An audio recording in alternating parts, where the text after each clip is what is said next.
اللہ تیرا ہے احسان، روز نمازیں اور قرآن ہے یہ سب روح ایمان، نور رمضان، نور رمضان، نور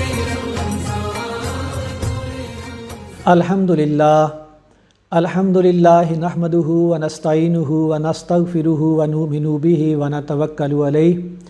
ونعوذ باللہ من شرور انفسنا ومن سیئات اعمالنا، من یہدہ اللہ فلا مضل لہ ومن یضللہ فلا ہادی لہ، ونشہد ان لا الہ الا اللہ وحدہ لا شریک لہ، ونشہد ان محمدا عبدہ ورسولہ۔ قال اللہ تعالی یا ایہا الذین آمنوا کتب علیکم الصیام کما کتب علی الذین من قبلکم لعلکم تتقون۔ قال اللہ تعالی ان اللہ وملائکتہ یصلون علی النبی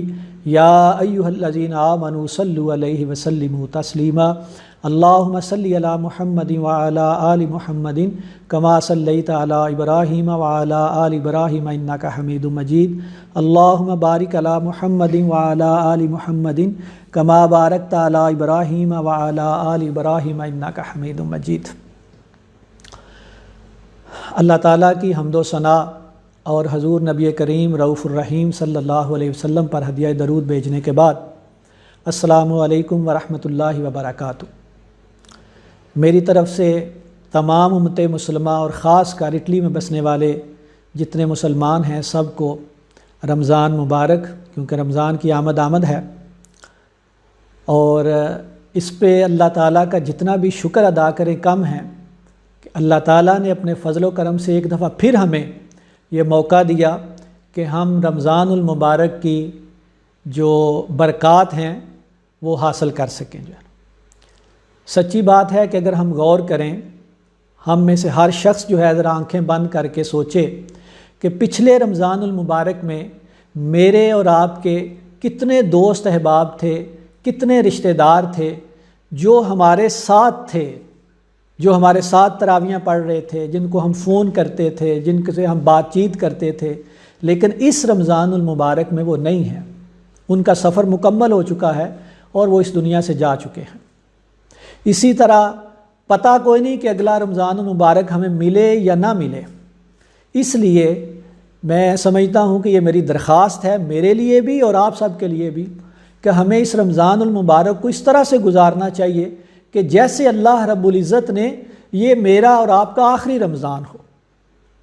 اور پتہ نہیں ہمیں آئندہ رمضان ملے یا نہ ملے، اس لیے اس رمضان المبارک میں ہمیں عبادت کر کے اللہ کے حکموں کے مطابق یہ لمحات گزار کے اپنے اللہ کو راضی کر لینا چاہیے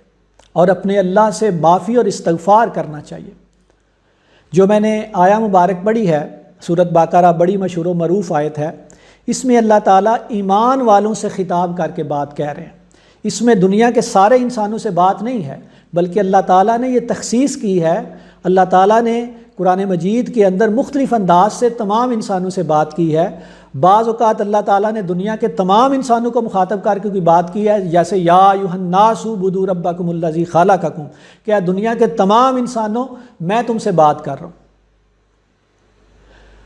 لیکن بعض اوقات اللہ تعالیٰ نے صرف ایمان والوں سے مخاطب ہو کے بات کی ہے۔ علماء نے لکھا ہے کہ قرآن مجید کے اندر تقریباً 89 ٹائمز اللہ تعالیٰ نے صرف ایمان والوں سے مخاطب ہو کے بات کی ہے کہ یا ایھا الذین آمنوا، یا ایھا الذین آمنوا، یا ایھا الذین آمنوا، اے ایمان والو میں صرف تم سے یہ بات کر رہا ہوں۔ تو یہاں پہ بھی اللہ تعالیٰ صرف ایمان والوں سے، مجھ سے اور آپ سے مخاطب ہیں، اور اللہ فرما رہے ہیں کہ یا ایھا الذین آمنوا کتب علیکم الصیام، اے ایمان والو تم پر فرض کر دیے گئے ہیں رمضان کے روزے، کما کتب علی الذین من قبلکم، اور جیسا کہ فرض کیے گئے تھے تم سے پہلے بھی۔ اب آگے اگلے جو اللہ تعالیٰ کے الفاظ ہیں، ان الفاظ کے اندر اللہ تعالیٰ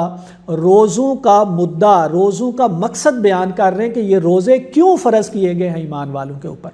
اللہ فرما رہے ہیں لعلکم تتقون، تاکہ تم تقوی اختیار کرو، تاکہ تم پرہیزگار بن جاؤ۔ جو ہے تو آج کی میری جو مختصر سی گفتگو ہے وہ تقویٰ کے اوپر ہی ہے کہ اللہ تعالیٰ نے اس رمضان المبارک میں یہ جو روزے ہیں ان کا جو مقصد بیان کیا ہے وہ تقویٰ ہے۔ تقویٰ کی بہت زیادہ ہم تعریف بار بار سنتے رہتے ہیں، بڑا یہ کامن لفظ ہے، ہم سنتے رہتے ہیں۔ تو تقویٰ کا جو بنیادی لفظ ہے، جو بنیادی معنی ہے وہ ہے بچنا، یعنی اللہ کی نافرمانی سے بچنا۔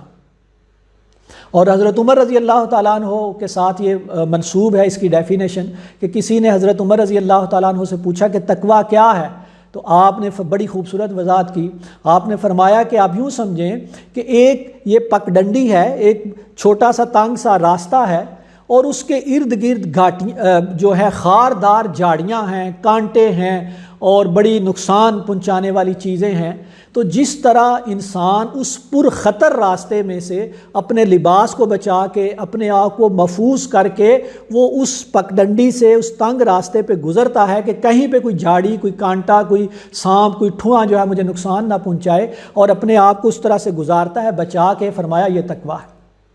یعنی اس دنیا کے اندر یہ جو جھوٹ ہے، یہ جو بددیانتی ہے، یہ سارے کانٹے ہیں گناہوں کے، یہ جو شراب ہے، یہ جو فحاشی ہے، یہ ساری جو برائیاں ہیں یہ کانٹے ہیں۔ تو ان سے اپنے آپ کو محفوظ رکھنا یہ تقویٰ ہے۔ اور خاص کر رمضان المبارک میں جو ہے یہ تو یوں سمجھیں کہ ہمیں ایک بہترین ہمیں موقع ملتا ہے کہ ہم اپنے تقویٰ کے لیول کو بڑھا سکیں۔ دیکھیں ہر انسان کا ایک تقویٰ ہے نا، کسی کا 1% ہے، کسی کا 10%، کسی کا 50%، کسی کا 80%، 90%۔ تو اس تقویٰ کے معیار کو، اس تقویٰ کے لیول کو بڑھانا رمضان المبارک کے اندر بہت آسان ہے، اور یہی ان روزوں کا، یہی تراویحوں کا، یہی رمضان المبارک کا مقصد ہے کہ اس رمضان المبارک کے اندر ہم اپنے تقویٰ کا، اپنے جو پرہیزگاری کا معیار بڑھا سکیں۔ ایک اور بھی تقویٰ کی ڈیفینیشن کی جاتی ہے کہ تقویٰ کیا ہے، کہ میرا اللہ جہاں پر مجھ کو دیکھنا چاہتا ہے میں وہاں سے غیر حاضر نہ ہوں، اور میرا اللہ جہاں پہ مجھے دیکھنا نہیں چاہتا میں اس مقام پر پایا نہ جاؤں، یہ تقویٰ ہے۔ تو تقویٰ جو ہے اس میں یعنی نیک کام کرنے سے تقویٰ بڑھتا ہے اور برے کام کرنے سے تقویٰ کمزور ہوتا ہے۔ اور نیک کام کرنے کا اگر ہم جائزہ لیں تو اس میں خاص کر نماز کے حوالے سے شارٹ سی مختصر سی بات کرنی چاہ رہا ہوں کہ نیک کام جتنے بھی ہیں وہ سارے ہی روح کو تقویت پہنچاتے ہیں، تقویٰ کی بڑھوتری کے لیے کام کرتے ہیں، لیکن سب سے زیادہ جو قوی چیز ہے ایمان اور یقین کو بڑھانے والی وہ نماز ہے۔ اسی لیے اس نماز کے بارے میں اللہ تعالیٰ نے قرآن مجید کے اندر ارشاد فرمایا ہے کہ ان الصلاۃ تنہا عن الفحشاء والمنکر، کہ بے شک یہ جو نماز ہے یہ فحاشی اور منکرات سے انسان کو محفوظ رکھتی ہے۔ منکرات کیا ہیں؟ کہ جتنے بھی اللہ کے ممنوع کام ہیں، جن سے اللہ تعالیٰ نے دور رہنے کا حکم دیا ہے، وہ منکرات ہیں سارے۔ تو جب ہم نماز پڑھیں گے، کیونکہ رمضان المبارک میں یہ دیکھنے میں اکثر آیا ہے کہ خاص کر جو نوجوان ہیں، جو یوتھ ہے، ہم روزہ تو رکھتے ہیں، روزے کی تو پابندی کرتے ہیں ہم، لیکن نماز میں ہم اس طرح سے پابندی نہیں کرتے جس طرح ہم روزے کی پابندی کرتے ہیں۔ ہم صبح سحری اٹھتے ہیں، سحری کرتے ہیں، اتنی مشقت اٹھاتے ہیں، لیکن سحری کر کے بہت سارے دوست سو جاتے ہیں، فجر کا ٹائم گزر جاتا ہے، یا جو ہے وہ باقی جو دن میں جو نمازیں آتی ہیں ان میں غفلت برتتے ہیں۔ تو اس لیے میری درخواست ہے کہ ہمیں یہ رمضان المبارک جو آ رہا ہے اس میں ہم نے نماز کو طے کر لینا ہے کہ انشاءاللہ ہم نے ساری نمازیں جو ہے جماعت کے ساتھ پڑھنی ہیں۔ اگر مسجد میں ٹائم ملے تو مسجد میں جانا چاہیے، اگر مسجد میں ٹائم نہ ملے تو گھر کے اندر ہمیں نماز کا اہتمام کرنا چاہیے، بچوں کے ساتھ، بیوی کے ساتھ جو ہمیں باجماعت نماز پڑھنی چاہیے، کیونکہ نماز کا اللہ تعالیٰ نے اتنا زیادہ زور دیا ہے اسلام کے اندر کہ نماز کو بنیادی حیثیت حاصل ہے۔ حضور علیہ الصلوۃ والسلام نے ارشاد فرمایا کہ سب سے پہلے قیامت والے دن جب انسان کو اللہ کے سامنے پیش کیا جائے گا تو سب سے پہلے نماز کے بارے میں پوچھا جائے گا۔ اگر نماز جو ہے مکمل نکل آئی تو انشاءاللہ اللہ تعالیٰ اس نماز کی برکت سے باقی بھی حساب آسان کر دیں گے۔ اور نماز نہ پڑھنے کے حوالے سے جو اللہ تعالیٰ نے اور حضور علیہ الصلوۃ والسلام نے وعیدیں فرمائی ہیں وہ بھی ہمیں نظر انداز نہیں کرنی چاہیے۔ یعنی حضور علیہ الصلوۃ والسلام نے ارشاد فرمایا کہ مسلمان اور کافر کے درمیان نماز فرق کرتی ہے۔ اسی طرح قرآن مجید کے اندر ایک مقام پہ آتا ہے سورۃ مدثر کے اندر کہ جو جنت کے لوگ ہیں، یہ ہمیں اگر مطالعہ کریں اسلام کا تو ہمیں پتہ چلتا ہے، علماء نے وضاحت کی ہے کہ جنت کے لوگ اور جہنم کے لوگ ایک دوسرے کو دیکھ سکیں گے، یعنی درمیان میں کوئی ایسا سسٹم ہوگا، پردہ ہوگا جو ٹرانسپیرنٹ ہوگا، جب بھی جنتی لوگ جہنم کے لوگوں کو دیکھنا چاہیں گے تو وہ دیکھ سکیں گے، اسی طرح جب جہنم کے لوگ جنت کے لوگوں کو دیکھنا چاہیں گے تو وہ بھی دیکھ سکیں گے اللہ کے حکم سے۔ اس سے ایک تو جہنم کے لوگوں میں اور حسرت میں اضافہ ہوگا کہ اوہو ہم نے کیوں دنیا کے اندر اللہ کے حکموں کے مطابق زندگی نہ گزاری کہ آج ہم اس مقام سے محروم ہو گئے۔ اور جنت کے لوگوں کے اندر یہ شکر کا جذبہ پیدا ہوگا کہ شکر ہے اللہ کا کہ ہمیں اللہ تعالیٰ نے ان لوگوں کے ساتھ شامل نہیں کیا اور اللہ تعالیٰ نے اس تکلیف دہ زندگی سے ہمیں محفوظ کر لیا، اور وہ اور اللہ کا شکر ادا کریں گے۔ تو جنتی لوگ جو ہے اللہ تعالیٰ نے ان کا قول قرآن مجید میں جو سورۃ مدثر ہے 29ویں پارے کے اندر ان کا نقل کیا ہے، وہ جہنمی لوگوں سے بات کریں گے اور پوچھیں گے کہ یاتفی جنات، جنت کے اندر جو لوگ ہوں گے، یتساءلون عن المجرمین ما سلککم فی سقر، کہ وہ جنت میں رہنے والے لوگ پوچھیں گے ان مجرم لوگوں سے جو جہنم کے اندر سزا پا رہے ہیں کہ بھئی تم تو ہمارے ساتھ تھے، تم تو ہمارے ساتھ اٹھتے بیٹھتے تھے، مسلمان تھے، کلمہ پڑھتے تھے، آج تم جہنم میں کیوں جل رہے ہو؟ یتساءلون عن المجرمین، وہ مجرم لوگوں سے پوچھیں گے ما سلککم فی سقر، کہ کیا چیز ہے جو تمہیں جہنم کے اندر لے گئی؟ قالو، وہ بولیں گے لم نک من المصلین، ہم نماز نہیں پڑھا کرتے تھے۔ اب دیکھیں یہاں پہ یہ بالکل بات واضح ہے کہ یہ یعنی کافروں سے سوال نہیں ہے،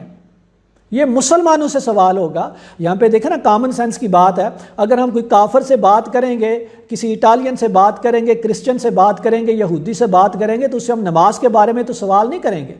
کیونکہ ہمیں پتہ ہے وہ اس سے تو ہم بات کریں گے، توحید کی بات کریں گے، رسالت کی بات کریں گے، ایمان کی بات کریں گے، آخرت کی بات کریں گے۔ نماز کا سوال تو ہم صرف ان لوگوں سے کریں گے جو مسلمان ہیں، ان سے ہم کہیں گے بھئی آپ نماز پڑھتے ہیں یا نہیں۔ اس لیے یہ جو ہے مسلمانوں کی بات ہو رہی ہے یہاں پہ کہ یتساءلون عن المجرمین ما سلککم فی سقر قالوا لم نک من المصلین ولم نک نطعم المسکین وکنا نحود مع الخائضین وکنا نکذب بیوم الدین۔ یہ وہ چند یہاں پہ اللہ تعالیٰ نے باتیں بیان کی ہیں جن کی وجہ سے وہ مسلمان جہنم میں چلے گئے۔ ان میں سے سب سے پہلی بات اللہ نماز کے بارے میں فرما رہا ہے۔ وہ مجرم لوگ کہیں گے کہ اے ہمارے دوستو، آپ جنت میں چلے گئے لیکن ہمارے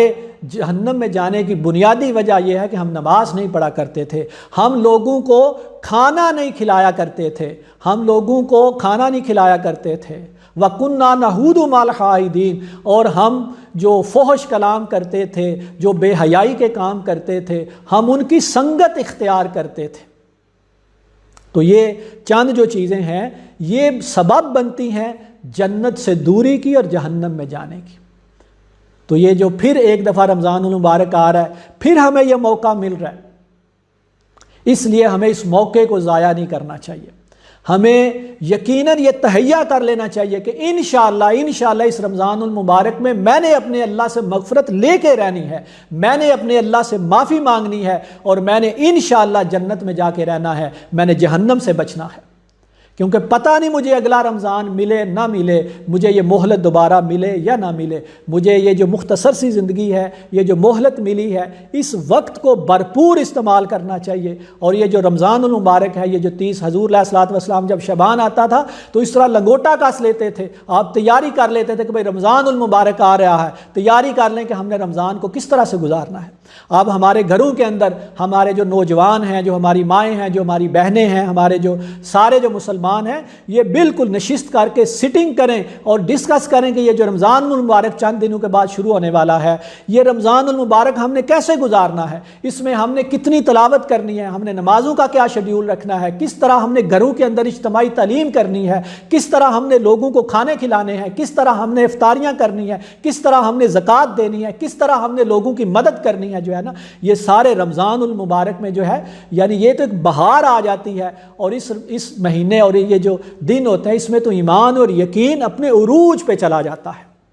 یعنی ہم نے یہ ارادہ کر لینا ہے کہ پورے رمضان المبارک کے اندر ہم نے کوئی اللہ کی نافرمانی نہیں کرنی، ہم نے کوئی ایسا کام نہیں کرنا کہ جس سے میرے اللہ مجھ سے ناراض ہو جائے، جس سے میرے اللہ کا کوئی حکم ٹوٹے جو ہے نا۔ میں نے ہر کام ہر لمحہ اللہ کی اطاعت کے اندر گزارنا ہے، اور انشاءاللہ اس رمضان المبارک کے بالکل شعور کے ساتھ ہم نے اللہ سے استغفار کرنا ہے، اللہ سے توبہ کرنی ہے، ہم نے اللہ سے معافی لینی ہے، اور یقین کریں کہ اللہ سے تو معاف کرنے کے لیے یوں تیار بیٹھے ہیں کہ اخلاص کے ساتھ کوئی بھی مسلمان جتنا بھی گناہ گار